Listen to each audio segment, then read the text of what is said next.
مولا علی مرتضی سلام و درود خدا بر او حیدر کرار.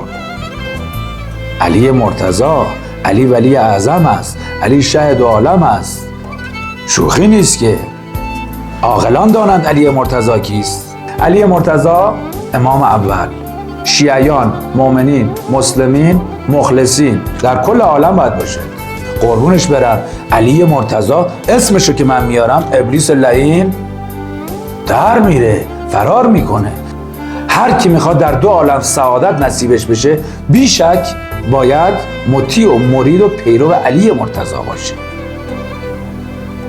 ما باید بمیریم بریم تو عالم بفهمیم عظمت علی مرتضی چیست، که عالم و آدم پیدا و پنهان همه سر به سجود احترامشن. که کیست؟ علی علی علی